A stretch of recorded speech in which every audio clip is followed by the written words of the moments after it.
Welcome back to Mind Alchemy. I'm Leo. You know, they say alchemy is about turning lead into gold.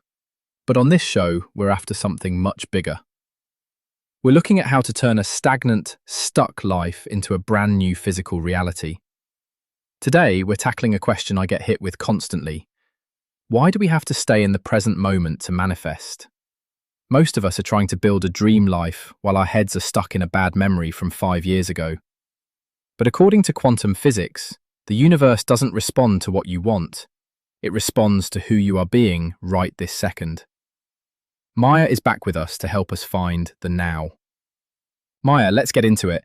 So, Maya, the present moment sounds like a cliche you'd see on a cheesy yoga poster.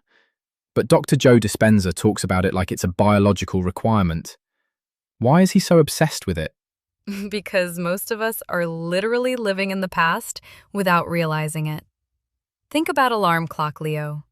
If the first thing you do when you wake up is remember an argument you had yesterday or stress about a meeting at 9 a.m., you've just invited your past into your bed. Right, you're already bracing for impact before you've even had coffee. Exactly. Your body is producing the chemicals of stress based on a memory. You aren't in the now. You're a passenger on a train that's already left the station.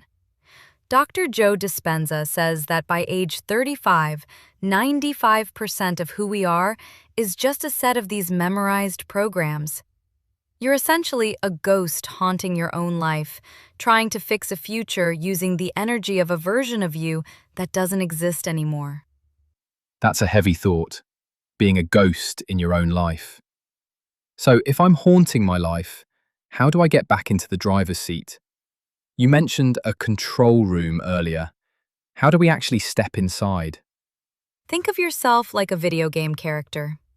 Usually, you're just running around the map, reacting to enemies and jumping over obstacles.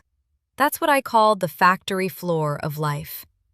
The control room is when you, the player, put down the controller and go into the settings menu. In the settings, you can change the difficulty, the outfit, or even the world you're playing in. But here's the thing. You can't change the code while you're busy running from a monster. You have to pause and go into the menu. And that pause is the present moment. So the now is the only place where the settings menu is actually accessible. Precisely. This is where the meditation comes in. To enter the control room, you have to leave Leo at the door. Dr. Joe Dispenza calls this becoming no body, no one, no thing, in no place, and in no time. That sounds like I'm disappearing.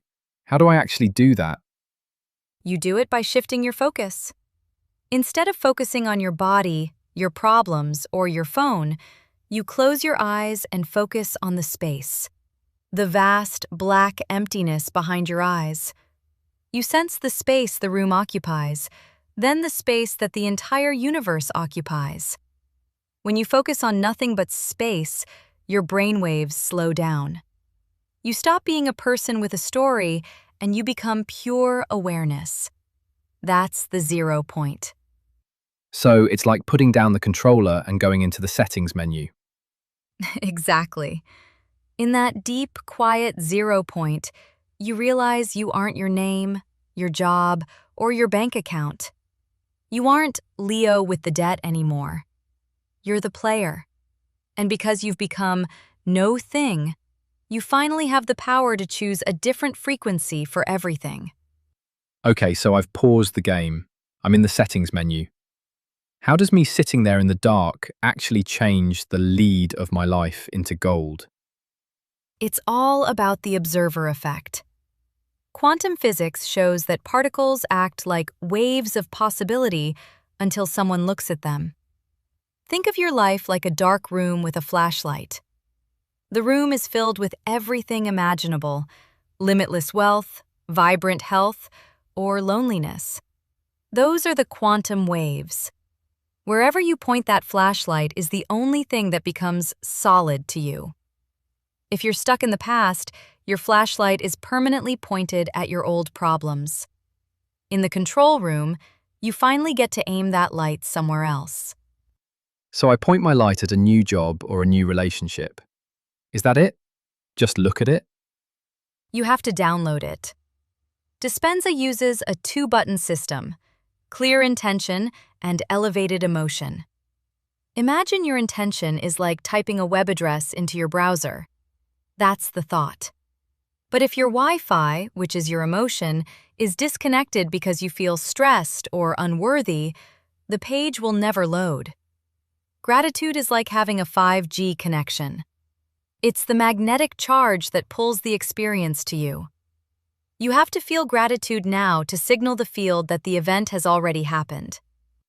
That makes total sense. But Maya, the factory floor is loud. I'll leave this booth, get a rude text, and my brain will start spiraling again. Think of your brain like a dog with a squirrel. The moment it sees an old worry, it starts chasing it, barking at the what-ifs. When you catch that happening, you have to mentally shout, "Change!" It's like a dog whistle? Exactly. It snaps your brain out of the chase and brings it back to your side.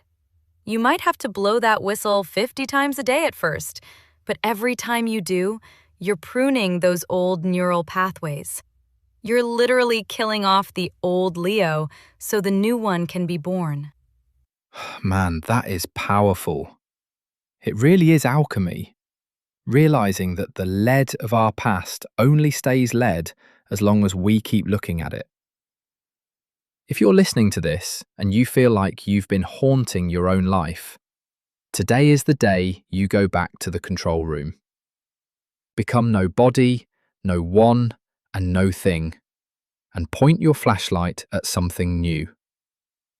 Remember, the universe doesn't give you what you want, it gives you who you are.